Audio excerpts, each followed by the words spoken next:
Autonomy. Internship. Internship. Comprehensive school. Comprehensive school. Thank you for that. Before we proceed, I request we observe a minute of silence. A few days ago, we lost one of us, Mr. Jackson Mureni Nyamai, our brother from Goto Boys, who was a teacher of English. Let's observe that on the silence.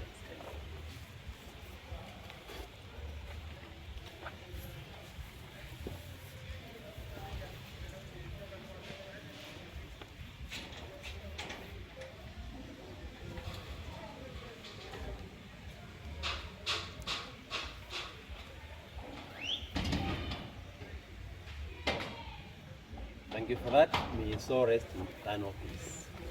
Amen. You are good to go. John Kimanthi, Makueni County Treasurer Idan, from Kabonzweni Sub-County.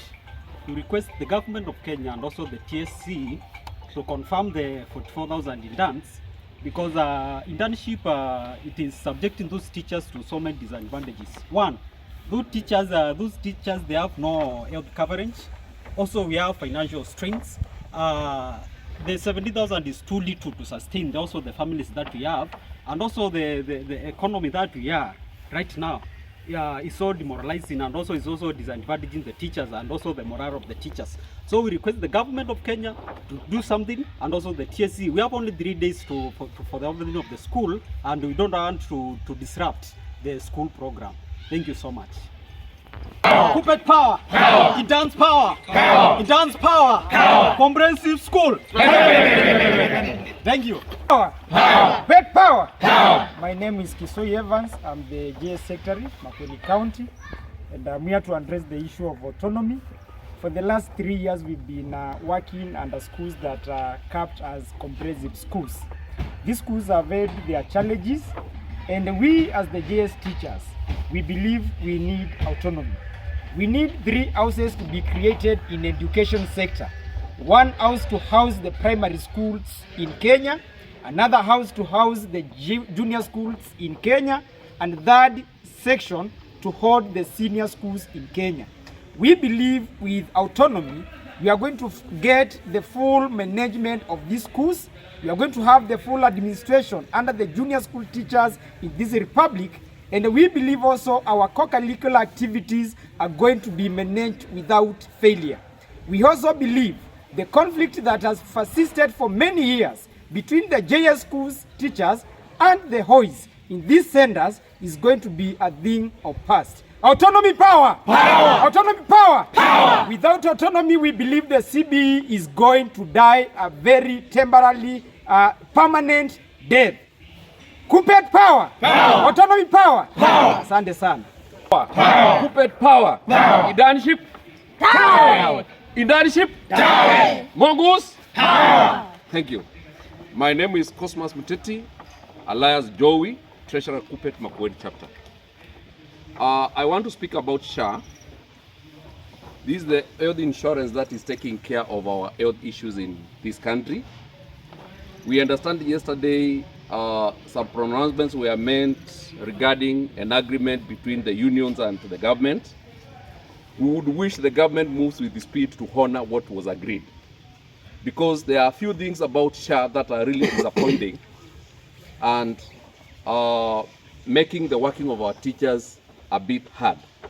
We know a working nation should have a good health structures that supports the workers.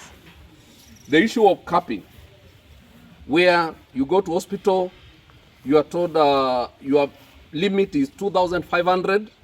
Anything above that, you are supposed to pay if you are an outpatient, is really disappointing to our teachers. Most of the facilities, the 2,500 is for consultation. So it means the moment you get for the treatment itself, anything above that you are going to pay. The issue of cost sharing, where any extra costs above what the government is saying, the SHA is paying for you, you are supposed to pay. It's really disappointing. We don't have money. The government has taken all the health allowances that we were being given, and when we were being told to enter into SHA, we expected the government to take care of all our health issues. The other thing that we are realizing is that the government is selecting facilities for us teachers.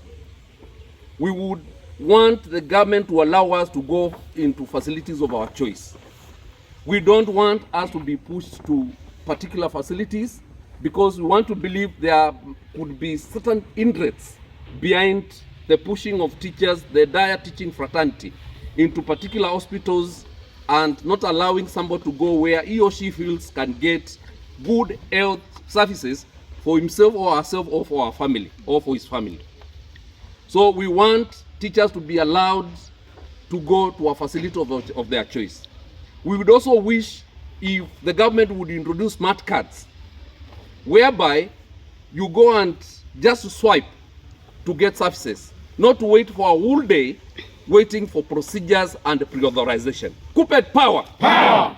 Let the government honor what it promised the teachers of this country as far as health issues are concerned. If the government doesn't want to trigger the emotions of the teachers of this country to go on strike. Thank you, and may God bless you. KUPPET power! Power! The Assistant Executive Secretary of KUPPET. I stand here to speak very emotionally about a proposal by the Prime Cabinet Secretary, Honorable Musalia Mudavadi, about review of hardship areas in the whole country. I want to remind Musalia Mudavadi that you will not sit in Nairobi and review something that you do not know how it came. For your information, Honorable CS, the hardship areas came as a result of collective bargaining agreement signed between TSC and unions. Therefore, we wonder, how then is it possible that without involvement of the unions, that you decide that you're going to review hardship zones in Kenya? Well, I want to speak particularly about Makueni.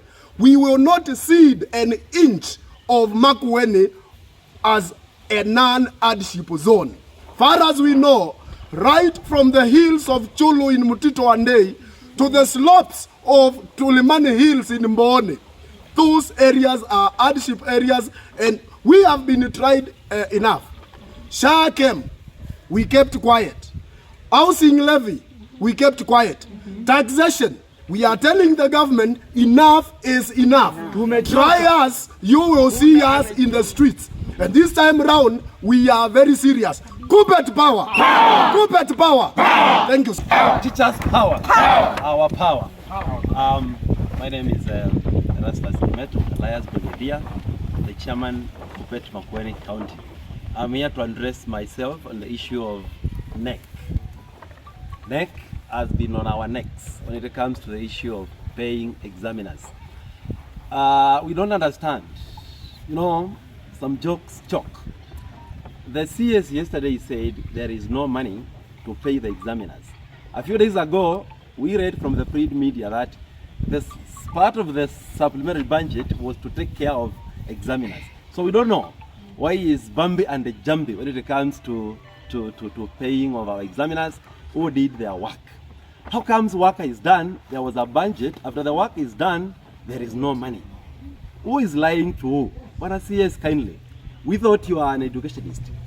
Professionalism cannot be exchanged with the tokenism. You do not joke with the quality of the work which our teachers do. In fact, where we have civilized societies, immediately you are through with your contract, you are paid the following day or the following minute. So kindly look for the money to pay these teachers. We are keenly watching you. This year, teachers will not go to the marking centers. KUPPET power! Power! We will not mark. We will not mark because you have shown the behavior of you cannot meet your bargain of the contract. So kindly pay those teachers. We may also go to streets because this is breaching the contract of what is supposed to be done. Number two, I want to address myself to the CBA. The government has introduced CBE. That is for students or learners. When it comes to teachers, as we understand the language of CBA, collective bargaining agreement. As teachers, and their leaderships. We went to State House, courtesy of information by the President, and the President committed himself to ensuring this one is done in 2 phases. Us as teachers, as citizens, as voters, we are saying, Your Excellency the President, 2 phases for us as teachers, 2 terms for you. If not 2 phases for teachers, no 2 terms for the President. So kindly meet your bargain. And I believe the President gave an order. Who is that? Who is senior than the President not to implement the 2 phases? The issue of the career progression. This is an issue. As teachers, we do not have career progression. What we have is career depression guidelines.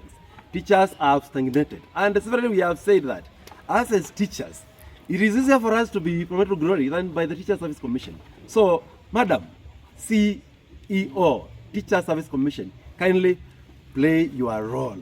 The President ordered. Nobody can disorder that. Kindly promote the teachers as they deserve. Thank you so much. KUPPET Power. Power. Power. My name is Justus Kimeu, the KUPPET Executive Secretary Makueni, and we are here as teachers of Makueni to join the rest of Kenyan teachers in demanding that the government does the following for our teachers. They want smooth running of the education sector in the country. Kindly end modern slavery by employing the 44,000 interns, because this one has been declared illegal by the court. Kindly, our members of parliament, when session of paper number 1 of 2025 comes to parliament, kindly don't approve comprehensive schools. Let us have 3-tier systems in the basic education: primary, junior, and senior. And then on SHA, kindly let all the concerns that have been raised by teachers be addressed sufficiently before schools reopen. On the issue of